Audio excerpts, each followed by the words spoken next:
بسم اللہ الرحمن الرحیم۔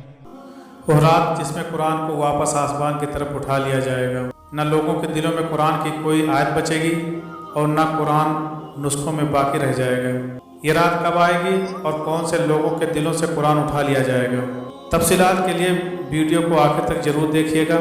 محترم ناظرین، قرآن مجید اللہ کی وہ واحد کتاب ہے جس کی حفاظت کی ذمہ داری خود اللہ تعالیٰ نے لی ہے۔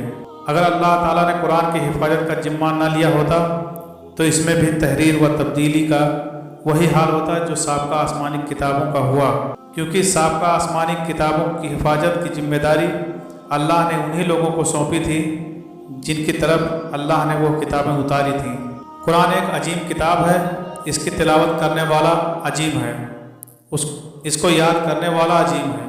قرآن کی تلاوت کرنے والا شخص کتنا عظیم ہے، اس کا اندازہ آپ حضور صلی اللہ تعالیٰ علیہ وسلم کی اس حدیث سے لگا لیجئے۔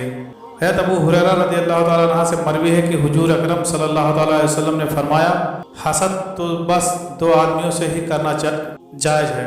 پہلا وہ شخص جسے اللہ تعالیٰ نے قرآن پڑھنا سمجھنا سکھایا، یا تو وہ رات اور دن کے اوقات میں اس کی تلاوت اور اس میں غور و فکر کرتا ہے، اس کا پڑوسی اسے قرآن پڑھتے ہوئے سنتا ہے تو کہہ اٹھتا ہے کہ کاش مجھے بھی اس کی مثل قرآن عطا کیا جاتا تو میں بھی اس طرح عمل کرتا جس طرح یہ کرتا ہے۔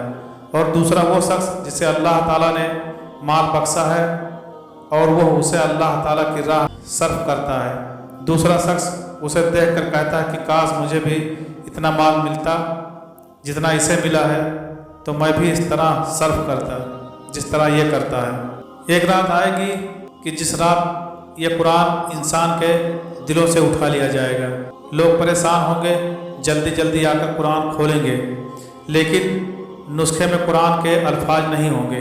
یہ رات کن لوگوں پر آئے گی؟ ناظرین، حضور صلی اللہ تعالیٰ علیہ وسلم نے فرمایا، اسلام اجنبی حالت میں شروع ہوا، عنقریب پھر اجنبی بن جائے گا، لہٰذا ایسے وقت میں اس پر قائم رہنے والے اجنبیوں کے لیے خوشخبری و مبارکبادی ہے۔ مفہوم یہ ہے کہ اسلام جب آیا تو اس کے ماننے والوں کی زندگی جس اجنبیت کے عالم میں گزر رہی تھی، یہاں تک کہ لوگ ان سے نفرت کرتے تھے اور ان کے ساتھ اٹھنے بیٹھنے کو اپنے لیے حقارت سمجھتے تھے، انہیں تکلیفیں پہنچاتے تھے۔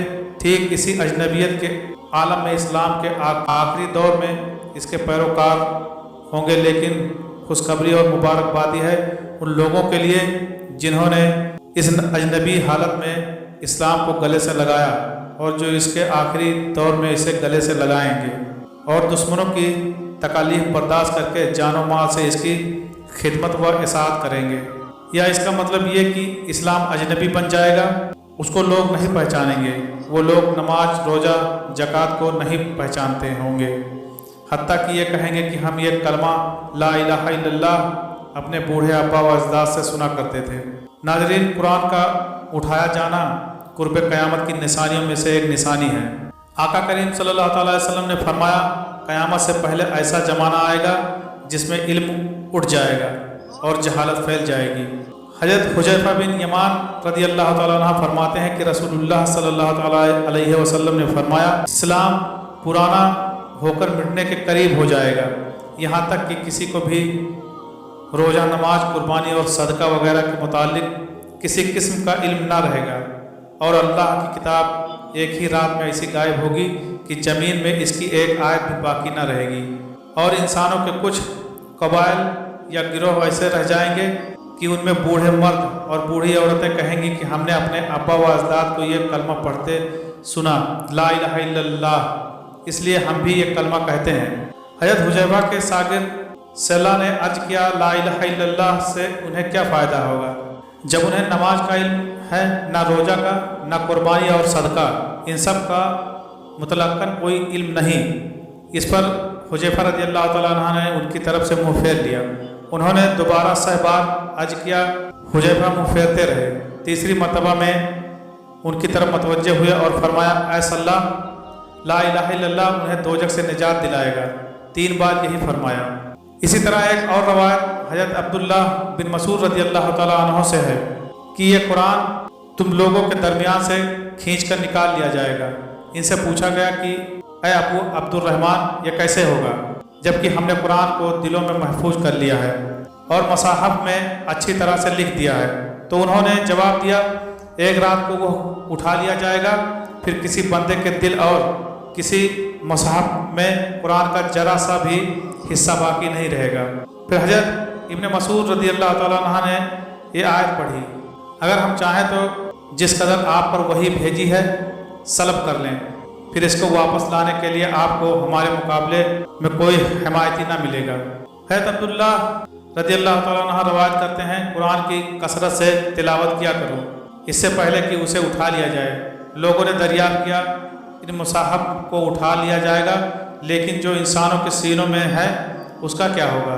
تو حضرت عبداللہ رضی اللہ تعالیٰ عنہ نے فرمایا، ایک رات ایسی آئے گی کہ لوگوں کو قرآن کا علم ہوگا لیکن اگلے دن انہیں اس کا علم نہیں ہوگا، وہ لا الہ الا اللہ پڑھنا بھی بھول چکے ہوں گے اور زمانہ جاہلیت کی باتوں اور اشعار میں مبتلا ہو جائیں گے۔ یہ وہ وقت ہوگا جب قیامت قریب آ جائے گی۔ حضرت عبداللہ بن ابی اوفیس رضی اللہ تعالیٰ عنہ سے روایت ہے کہ میں نے رسول اکرم صلی اللہ علیہ وسلم کو یہ فرماتے سنا کہ لوگوں پر دنیا کی 3 راتوں کے برابر ایک رات آئے گی، جب یہ رات ہوگی تو نفل پڑھنے والے اسے پہچان لیں گے، تو ان میں سے ایک شخص سو کر اٹھے گا اور پھر نفل میں تلاوت کر کے سو جائے گا، پھر دوبارہ اٹھے گا، پھر پڑھ کر سو جائے گا۔ اسی دوران ان لوگ چیخو پکار کر کے ایک دوسرے سے پوچھیں گے یہ کیا ہو رہا ہے، اور پھر مسجد کی طرف بھاگیں گے۔ اچانک انہیں سورج مغرب سے طلوع ہوتا نظر آئے گا، حتیٰ کہ آسمان کے درمیان تک آ جائے گا، پھر دوبارہ لوٹے گا اور پھر مغرب سے طلوع ہوگا۔ نبی کریم صلی اللہ تعالیٰ علیہ وسلم نے مزید فرمایا کہ اس وقت کسی کا ایمان اسے نفع نہیں پہنچائے گا۔ اس نشانیوں کے بعد قیامت واقع ہوگی۔ اللہ سے دعا ہے کہ اللہ پاک ہمیں قیامت کے فتنوں سے بچائے، آمین یا رب العالمین۔